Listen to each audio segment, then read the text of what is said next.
bueno, que es el título de un libro, ¿no? De un escritor boliviano, que es Manual para hundir un país. Un título bastante polémico, un título bastante también acertado de acuerdo a nuestra realidad. Al respecto, ¿qué podemos comentar, doctor Sánchez?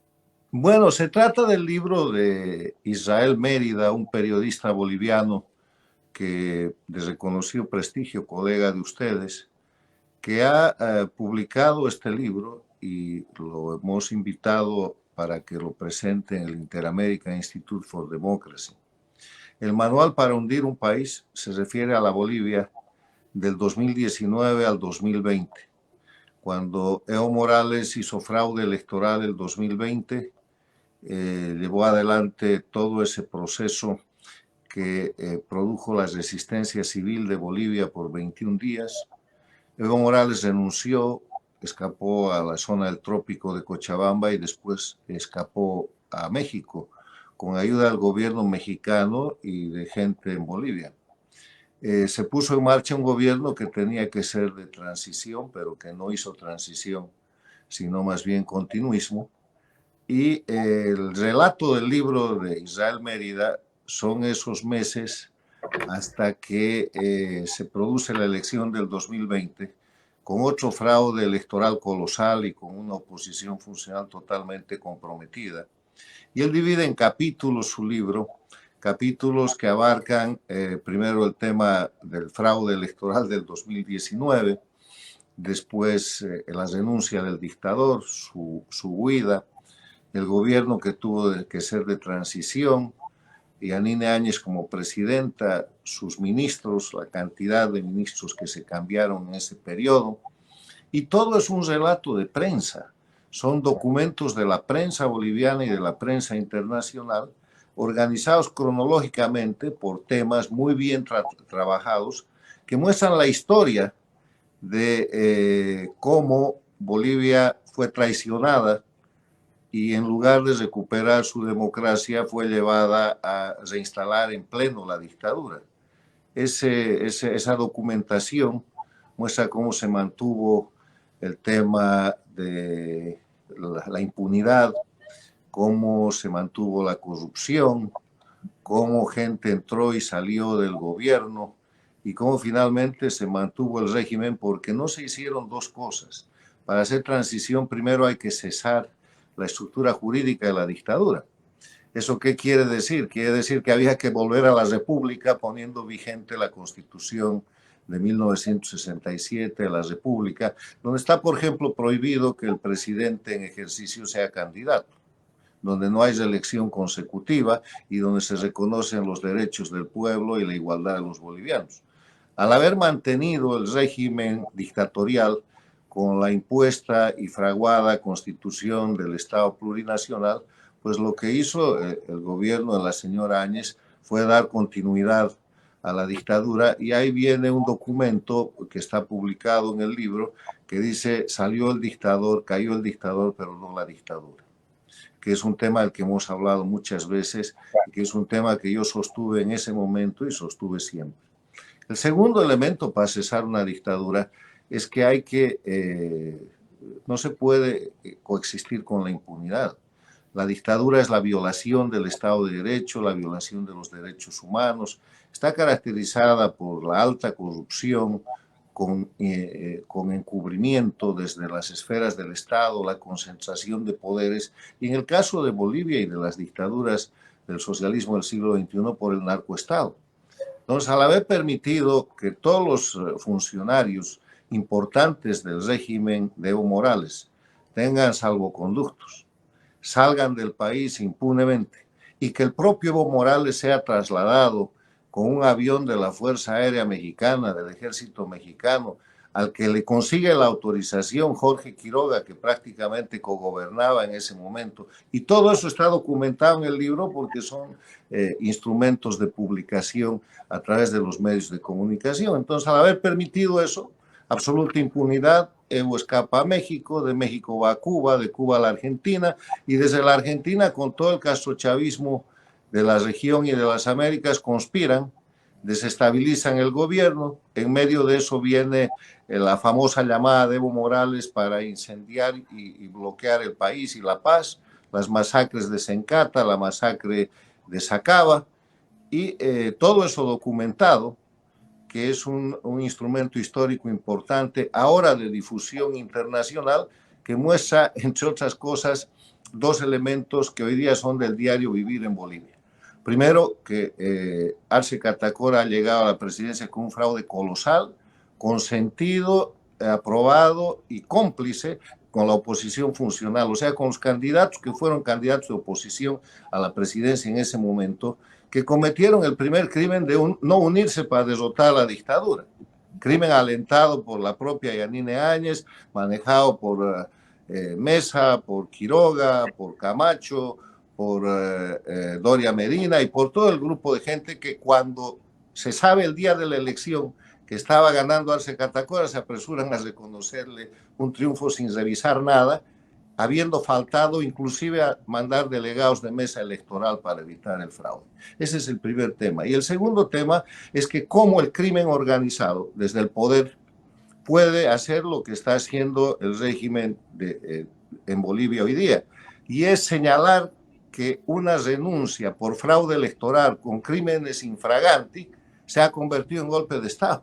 Y a partir de esa mentira, a partir de esa falsificación, llevar adelante procesos judiciales con los que sentencia a bolivianos inocentes. Entonces, el libro tiene un gran alcance histórico, pero además un alcance extraordinario en el esclarecimiento de las cosas. Hay que destacar la valentía del autor, porque el autor vive en Bolivia. Es posible que sea el próximo preso político en Bolivia, pero hay que anunciarlo. Lo que sí quiero decir es que el fondo editorial del Inter-American Institute for Democracy, por la importancia del libro, ha tomado la decisión de publicar el libro en el fondo editorial, va a salir en las próximas 3 semanas, ponerlo en Amazon, ponerlo en Kindle para que tenga descarga electrónica y además traducirlo al inglés para que el mundo conozca lo que ha pasado en Bolivia. El título de Manual para hundir un país es un título muy importante porque lo que han hecho es hundir al país. Y hoy día ese país que se llama Bolivia, nuestro país, que debería ser una democracia, es una dictadura y es un narcoestado. Gracias, doctor Sánchez. Tenemos a ver un mensaje que llegó, nos podemos dar lectura, por favor, César, mensaje de texto. Así es, licenciado. Bueno, indica, ¿no? Buenos días, a contraparte, a su conductor, el licenciado Edwin Castro y colaboradores. ¿Cómo puede aspirar Evo a ser candidato? Un colero sin estudios ni moral. Es un ineptócrata sin estudios. A nuestro presidente le sugiero que se libre esa piedra del zapato, entregando a Maximiliano Dávila a la DEA. Se liberará también así de Evo. Ayer las chicas estaban de miedo ante esa marcha tan sacrificada de los yungas. Esto es culpa del gobierno por no solucionar a tiempo los problemas y no acatar las leyes. Humberto Claros, el cocalero a la cabeza de la CSUCB, no asimila ni le cabe en la mente que los yungas de La Paz no están para ser manipulados por el Chapare. Juanito Angulo, Andrónico, Héctor Arce, Ángelo Césped, y ahora son unos cuantos que apoyan al inepto Evo. Bolivia ya no está para experimentos. Esta guerra de ladrones hundirá a Bolivia.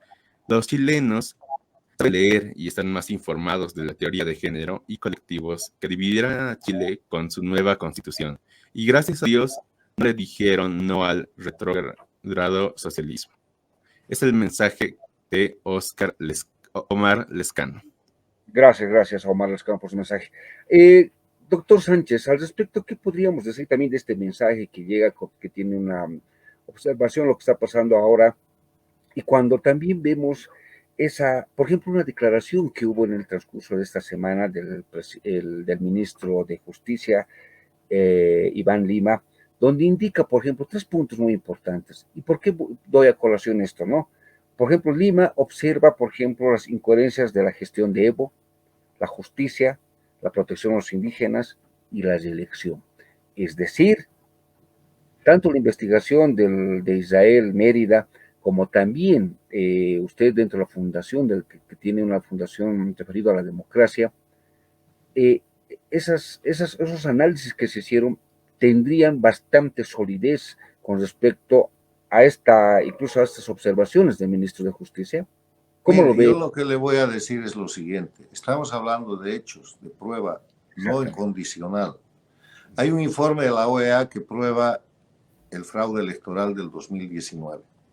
Hay una serie de hechos históricos documentados no solamente por el libro de Israel Mérida, este es el último libro, sino por una serie de investigaciones que incluye un informe de la Unión Europea que prueban que ahí hubo fraude electoral, que Evo Morales renunció, que escapó, que se instaló un gobierno interino y que ese gobierno interino no restituyó el Estado de Derecho, no restituyó la República y mantuvo en impunidad a esta gente. Y que después se produjo un proceso en el cual se llegó a una elección del 2020 que también es un fraude electoral con el cual han puesto en el poder a un jefe del Estado plurinacional que no es otra cosa que el representante y el títere del sistema del socialismo del siglo XXI, castrochavismo, y el reemplazo de Evo Morales. Entonces, en ese escenario hay dos conceptos que definen la Bolivia de hoy día. Primero, es una dictadura y el liderazgo de la auténtica oposición, de la oposición sindical, de los cultivadores de coca legal, de la ciudadanía, tiene que atreverse a decirlo y lo está diciendo. Bolivia es una dictadura, porque en dictadura se violan los derechos humanos, hay presos políticos, no hay separación e independencia de poderes, no hay Estado de Derecho y están preparando el nuevo fraude electoral para las próximas elecciones porque no hay transparencia. El padrón electoral está totalmente viciado y adulterado y por eso las manipulaciones respecto al censo. Primer tema, Bolivia es una dictadura y segundo tema es un narcoestado. Quiero que recordemos el concepto de narcoestado. Se denomina narcoestado aquel estado, aquel país en el cual los gobernantes, la gente que está en el gobierno, utilizando sus potestades legales, o sea, las facultades que tienen como gobernantes, participan de cualquier etapa del crimen del narcotráfico, ya sea en la producción de insumos, cultivos de coca ilegal, producción de la droga, cocaína, transporte o comercialización, lavado de dinero. Y estamos viendo en Bolivia que lo que se hace desde el gobierno es sostener un grupo criminal que controla un territorio que es el trópico de Cochabamba, el Chapare, donde los cultivadores de coca ilegal convertidos en partido político han hecho crecer los cultivos de coca ilegal, producen cocaína, la exportan y el jefe de eso es Evo Morales. Y maneja el Estado para eso.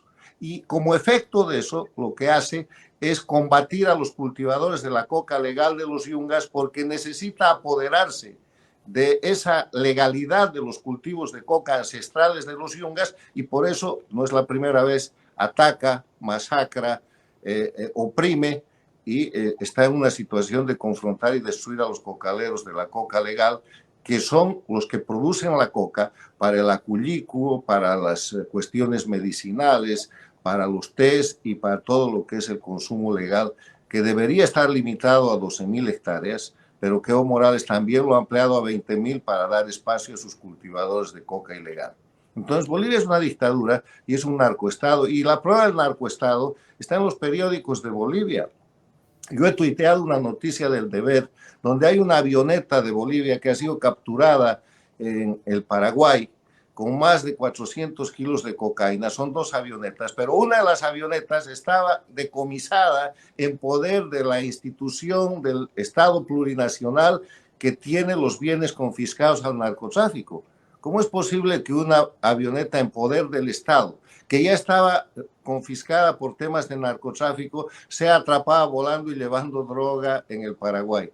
Eso simplemente es un narcoestado. Hay gente del gobierno utilizando sus potestades de gobierno para hacer narcotráfico. Tenemos un mensaje de texto, plataforma, por favor, ¿se puede dar lectura?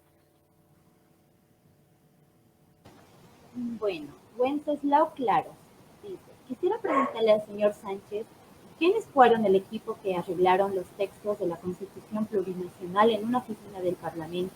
Me parece que fueron venezolanos, españoles y abogados, bolivianos. Lo que no sabemos son sus nombres? Gracias, Mayra, ¿no? Gracias también a Wenceslao Claros por ese mensaje. A ver, mientras vamos a... doctor Sánchez, respondiendo a esta pregunta que es muy importante, ¿no? Indica, ¿quiénes quiere saber, ¿no? ¿Cuál fue el equipo, por ejemplo, que llegaron a arreglar, dice, los textos de la Constitución Plurinacional? Fueron Bueno, que venezolanos. redactaron la Constitución Plurinacional, porque la Constitución, el proyecto de Constitución que mandó desde el cuartel de Oruro la Asamblea Constituyente, pese a que ya había perdido competencia, fue modificado. Y la modificación está fundada primero en una ley que es pactada entre Evo Morales y el jefe de la oposición, que en ese momento tenía 14, 27 senadores, Jorge Quiroga. El Senado estaba presidido por Óscar Ortiz. Jorge Quiroga tenía 13 senadores y Samuel Doria Medina tenía 1. Entonces sacan una ley en la que se atribuyen los derechos del pueblo y dicen que el texto de proyecto de constitución que mande la Asamblea Constituyente va a ser revisado por el Congreso Ordinario. Entonces eso viola, además de que hasta ese momento ya se había violado la Constitución metiendo la Constituyente que no existe, eso violaba aún más y cometía el crimen, ha cometido el crimen de atribuirse los derechos del pueblo. Entonces lo que sucede es que en un ámbito de negociación cerrada entre esos grupos de poder, el grupo de poder de Evo Morales en el gobierno, el de Jorge Quiroga, el de Samuel Doria Medina, el de Óscar Ortiz, forman un pequeño equipo donde han habido 2 redactores bolivianos, que ustedes deberían preguntarle a esta gente que yo he mencionado quiénes eran los 2 redactores bolivianos. Pero los redactores son extranjeros, los que traen todo el contenido, son la misma gente que ha modificado la Constitución, que ha hecho la Constitución de Venezuela y que ha hecho lo que llaman Constitución de Cuba y que tenía una cátedra de Derecho Constitucional en la Universidad de La Habana. Son los profesores de la Universidad de Valencia, España. Tengo los nombres registrados en un libro que yo he publicado. En este momento no los recuerdo, pero es gente totalmente identificada que se atribuye la autoría de lo que llaman el nuevo constitucionalismo latinoamericano, que no es otra cosa que el pseudo constitucionalismo dictatorial, porque producen constituciones como han querido hacer ahora en el caso de Chile, en las cuales destrozan la nación, terminan la república, hacen desaparecer la igualdad de los ciudadanos y terminan instituyendo dictaduras. Entonces, esos son esa es la fuente.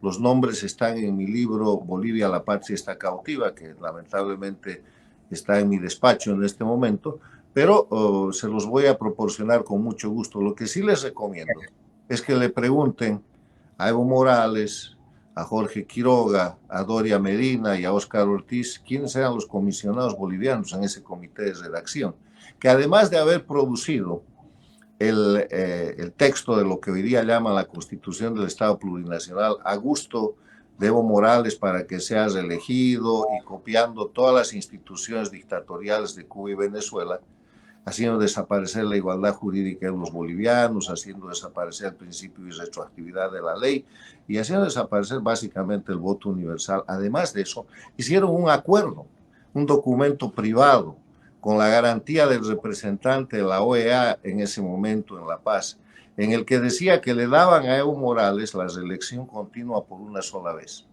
Y Jorge Quiroga sacó ese documento cuando Evo Morales, después de reelegirse el 2009, fue a la reelección del 2013, 2014, el 2014, y como hubo ahí el incidente de que según su propia constitución no se podía reelegir, Quiroga sacó el documento y el Tribunal Constitucional de la Dictadura decretó que se podía reelegir el 2014 con este ridículo argumento, porque habiendo desaparecido la República de Bolivia y siendo nuevo el Estado plurinacional, Evo había sido elegido solo una vez el 2009, no contaba la elección del 2005-2006 porque era de la extinta República de Bolivia. Esas son las cosas que el país tiene que recordar y que los bolivianos estamos soportando, pero que son prueba de dictadura. La prueba de la dictadura son los más de 100 presos políticos, los más de 8.000 exiliados, la cantidad de crímenes que se han cometido y se cometen a diario. Lo que están haciendo hoy día con el tema de la avioneta capturada en el Paraguay y con la represión y la agresión a los cocaleros legales de los yungas son delitos y van a tener que responder por ellos más pronto que tarde, porque lo que yo sostengo es que esa oportunidad que el pueblo boliviano se brindó con la renuncia de Evo Morales ha de regresar. En Bolivia lo que está fallando es el liderazgo porque la oposición formal es totalmente funcional y está entregada a la dictadura. El alcalde de La Paz, el alcalde de Cochabamba, el alcalde de Santa Cruz, el gobernador de Santa Cruz, la gente que está en el Congreso en su mayoría, son todos funcionales al gobierno porque están disimulando una democracia que no existe, no quieren decir la verdad, pero el pueblo sabe la verdad. Y en breve el pueblo se va a dar una nueva oportunidad y la dictadura va a caer. Gracias. Tenemos un mensaje, a ver, ¿podemos dar lectura, por favor, rápidamente? Bueno, licenciado, estamos con Tomás Quispe, quien pues nos saluda muy cordialmente, ¿no? Buenos días, saludos a don Carlos y muy buena analogía y todos los panelistas. Machicado Leo también comenta, cada pueblo tiene el gobierno que se merece.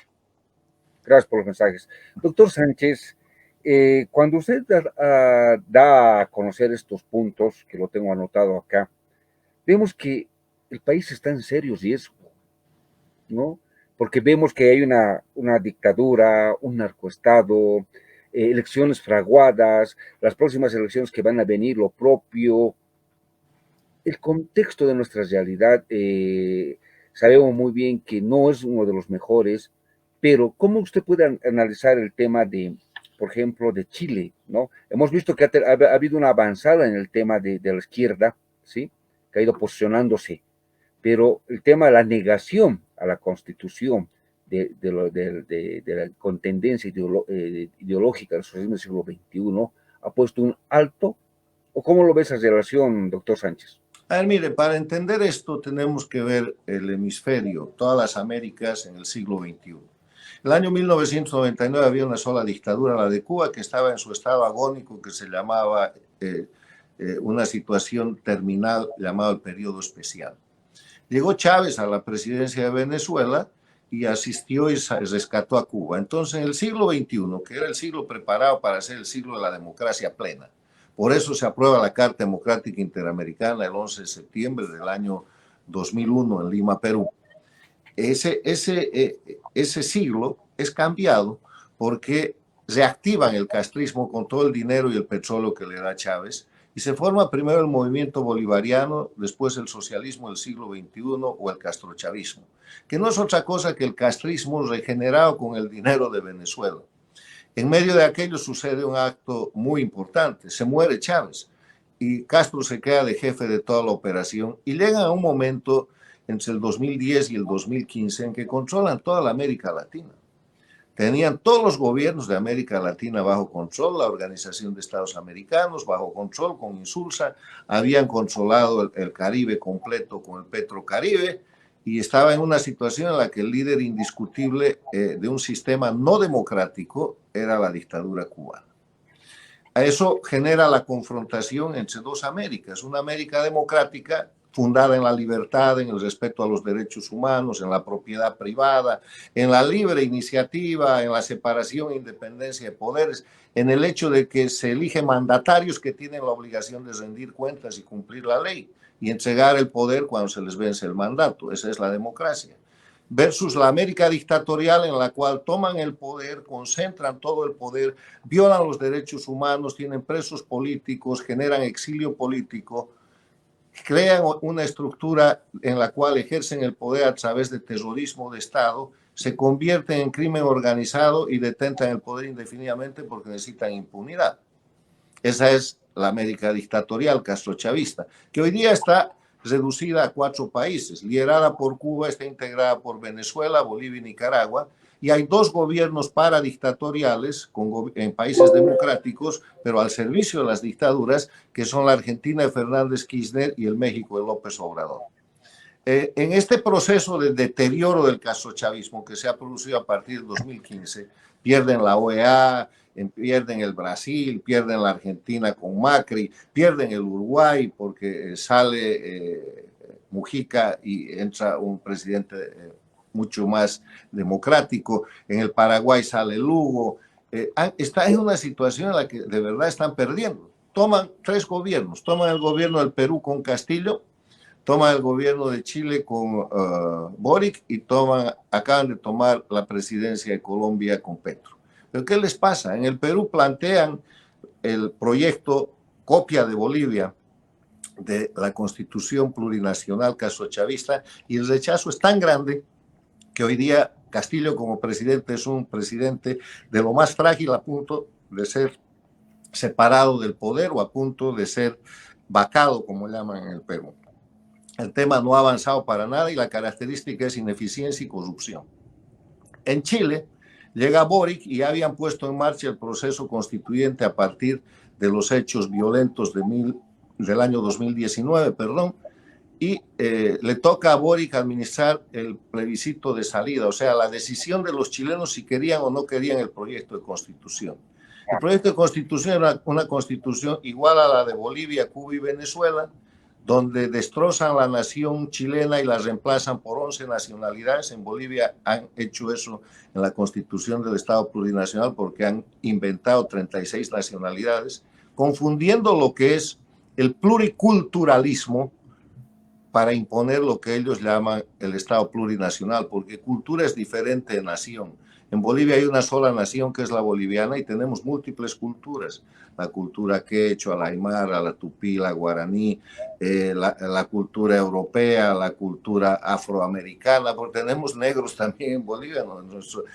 Nuestros compatriotas de los yungas. Tenemos la cultura mestiza. O sea, hay una cantidad de culturas, pero una sola nación que es la boliviana.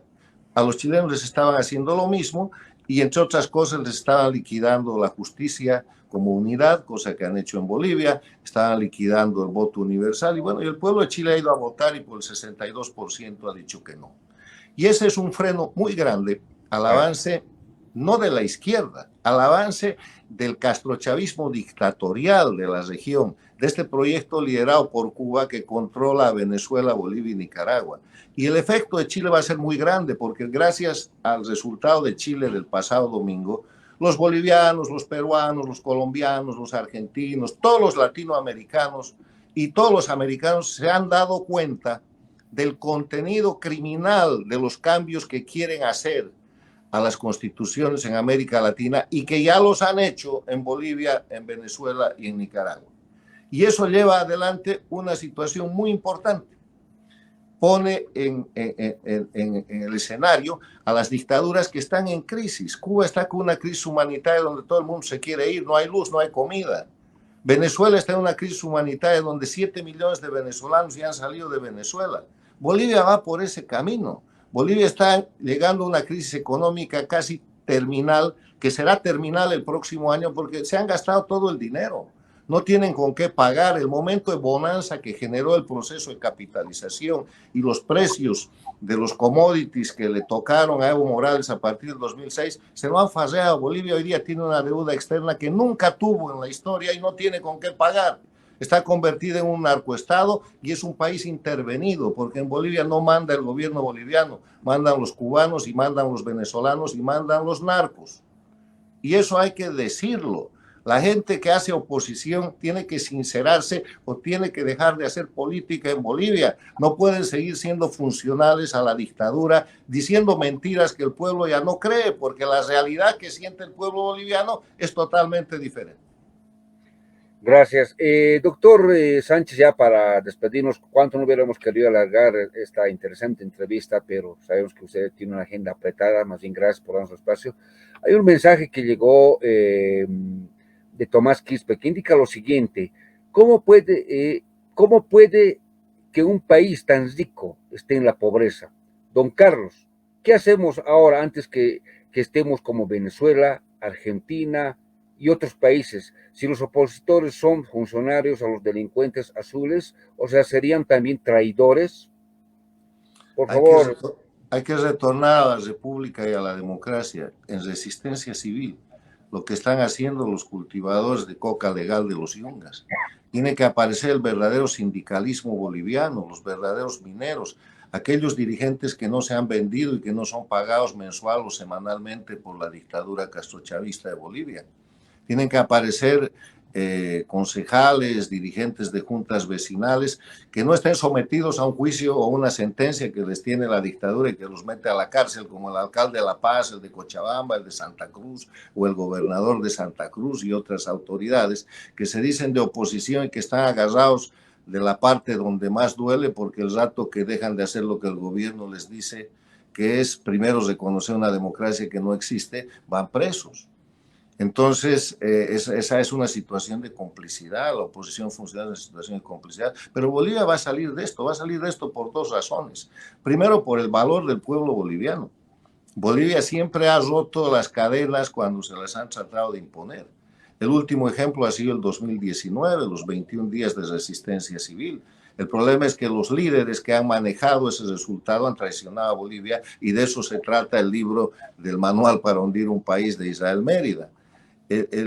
Va a salir Bolivia porque tiene un pueblo que no se deja encadenar, que no se deja oprimir, lo ha demostrado siempre.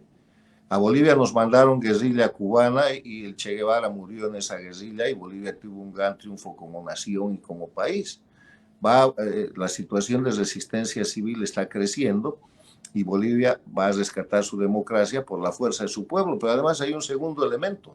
Este grupo criminal transnacional se está cayendo. En Cuba están a punto de caer, en Venezuela también, en Nicaragua, todos están señalados, incluido el régimen de Bolivia, como regímenes violadores de derechos humanos, despreciados por el pueblo. No puedes sostener el gobierno si es que no tienes apoyo popular. Ninguna de estas dictaduras tiene más del 10 o 15% de un apoyo forzado a sus grupos criminales y de interés. No tienen economía, han acabado con la economía. Venezuela y Cuba, crisis humanitaria; Nicaragua y Bolivia, crisis económicas terminales. No tienen discurso. ¿Quién cree en Cuba, en la revolución cubana? Es un mal chiste, es un chiste de mal gusto. ¿Quién cree en el movimiento bolivariano de Venezuela? ¿Quién cree en lo que llamaron el proceso de cambio en Bolivia? Cambio para volver a Bolivia un narcoestado y ponernos en la situación en que estamos, con presos políticos, torturados y perseguidos. ¿Quién cree en el movimiento sandinista en Nicaragua? Nadie cree. O sea, no tienen ningún elemento para sobrevivir y están sobreviviendo simplemente por la violencia, por el terrorismo de Estado. En Bolivia lo que imponen es el miedo. ¿Por qué la oposición está subordinada? Por miedo. ¿Miedo a qué? A que los metan a la cárcel, a seguir el camino que siguió por 12 años el gobernador de Pando, Leopoldo Fernández, al que lo tomaron preso en su gobernación y lo metieron 12 años a la cárcel hasta que llegó el gobierno interino de Yanine Áñez. ¿Habrán hecho eso con Yanine Áñez? No va a salir nunca de presa, ni ella, ni los generales, ni la gente que no se quiebre, porque necesitan ejemplos para imponer miedo a la población.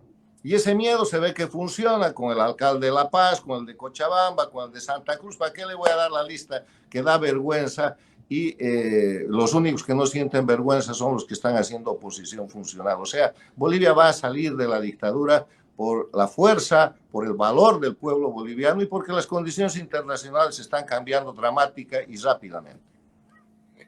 Doctor Sánchez Berzaí, muchas gracias por participar del programa. Como siempre, un excelente análisis que he hecho con respecto a este libro que tan importante, ¿no? Que es de Israel Mérida. Pero antes que se vaya, también hay otro mensaje que está llegando que indica lo siguiente. A ver, es de Machicado Leo, que indica: ¿será la gente que ama más al pan que a la libertad? Indica Wenceslao Claros. Gracias, don Carlos, por ese gran aporte. Estamos con usted. Doctor Carlos, gracias. Su despedida, por favor. Mucho gusto. Alentar al pueblo boliviano. Hay que resistir el abuso de la dictadura. Y esto empieza con dos palabras: diciéndole al régimen, primero, que es una dictadura y segundo, que es un narcoestado. Le tienen terror a esas dos palabras. Con esas dos palabras el pueblo boliviano va a quebrar el oprobio que sufrimos hoy día. Gracias, doctor Carlos Sánchez Berzaí. Será hasta un próximo programa. Muchas gracias. Mucho gusto, muchas gracias. Encantado.